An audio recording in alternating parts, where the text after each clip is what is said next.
દોલતની file number 2. શ્રીમંત લોકો પૈસાની રમત જીતવા માટે રમે છે. ગરીબ લોકો પૈસાની રમત હારથી બચવા માટે રમે છે. ગરીબ લોકો પૈસાની રમત આક્રમકતાથી નહીં પરંતુ સુરક્ષાત્મક રીતે રમે છે. જો કે મોટા ભાગના લોકો પૈસાની રમત એવી રીતે રમે છે કે સંપત્તિ અને મોટા પ્રમાણમાં કમાણી કરવાને બદલે હંમેશા બચવા અને સુરક્ષિત રહેવા માટે જ ચિંતા કરે છે.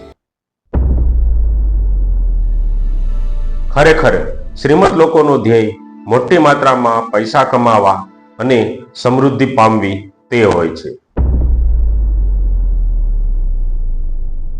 ફક્ત થોડા પૈસા કમાવવા તે નહીં. તેઓનું આજીવન આવક ચાલુ રહે તેવા સ્ત્રોત ઊભા કરવાનું હોય છે.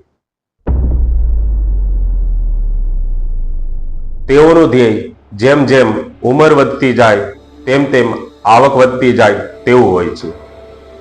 તેઓ આજનું નહીં કાલનું વિચારે છે. તેઓ પૈસાની તંગી ક્યારેય ન પડવી જોઈએ તેવા સ્ત્રોત ઊભા કરે છે. તેઓ પોતાના એકનું નહીં ઘણા બધાને સાથે લઈને આગળ વધવાનું વિચારે છે. તેઓ સમય વેચીને પૈસા કમાવાનું નહીં પણ સમય પોતાનો રહે અને પૈસાનો ફ્લો આવતો જાય તેવું વિચારે છે. તેઓ પૈસાને હાથનો મેલ કહીને જાકારો નથી આપતા. તેને પૂજ્ય ગણે છે અને આવકારે છે.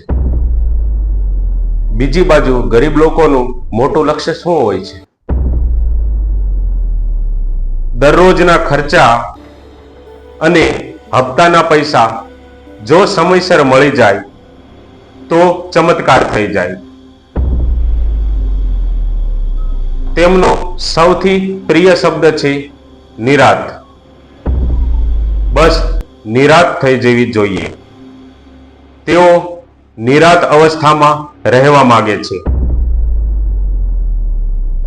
પરંતુ આ અવસ્થા થોડી વાર માટે જ ટકે છે અને માની બેસશે કે આ ખુશી આખી જિંદગી ટકશે. પરંતુ જિંદગીનો ઇતિહાસ પાછો સામે આવીને ઊભો રહે છે. તે છે તંગીનો.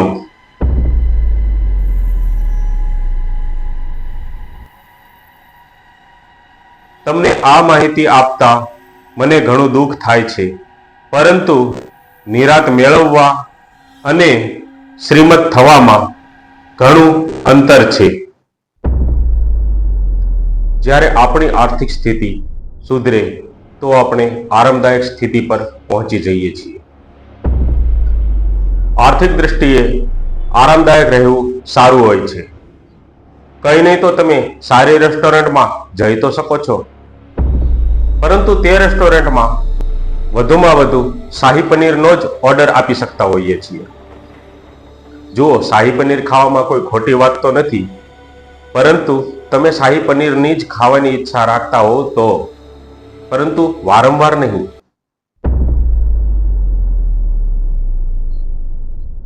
વાસ્તવમાં જે લોકો આર્થિક રીતે ફક્ત આરામદાયક સ્થિતિમાં જ હોય છે તેઓ મોટા ભાગે ખાવાની વસ્તુઓની પસંદગી મેનુ કાર્ડના જમણી બાજુના ભાગમાં જોઈને કરે છે, જ્યાં કિંમત લખેલી હોય છે. તો તમે આજે શું ખાવાની ઈચ્છા રાખો છો? શાહી પનીર? અરે, આ 19મી વાર છે.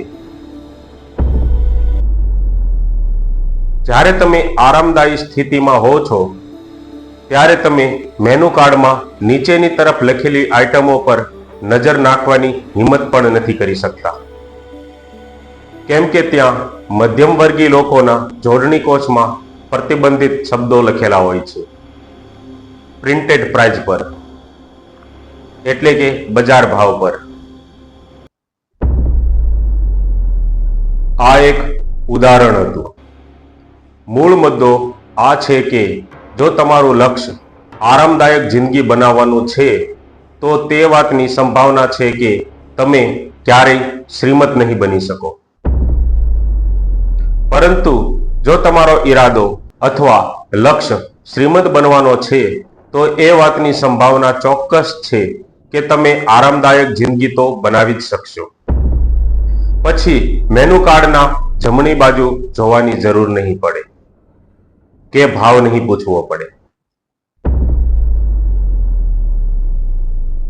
જો તમે ઝીણા તારા ઉપર નિશાન માંડશો તો કમસે કમ ચંદ્ર ઉપર તો નિશાન સાધી જ લેશો. ગરીબ લોકો પોતાની છતનું પણ નિશાન નથી સાધી શકતા. પછી હેરાન થાય છે કે પોતે સફળ કેમ થતા નથી. તમે તે જ મેળવો છો જે મેળવવાનો તમે પાકો ઈરાદો કરો છો, અને પ્રકૃતિ પણ તેને અનુરૂપ બની જાય છે. જો તમે અમીર બનવા માંગતા હો તો તમારો ઈરાદો અમીર બનવાનો જ હોવો જોઈએ. હપ્તો ભરવા પૂરતો કે પછી નિરાશ થઈ ગઈ તેવો નહીં. સ્ટેબલ લાઈફનો બિલકુલ નહીં. અમીર એટલે અમીર, બિલકુલ અમીર.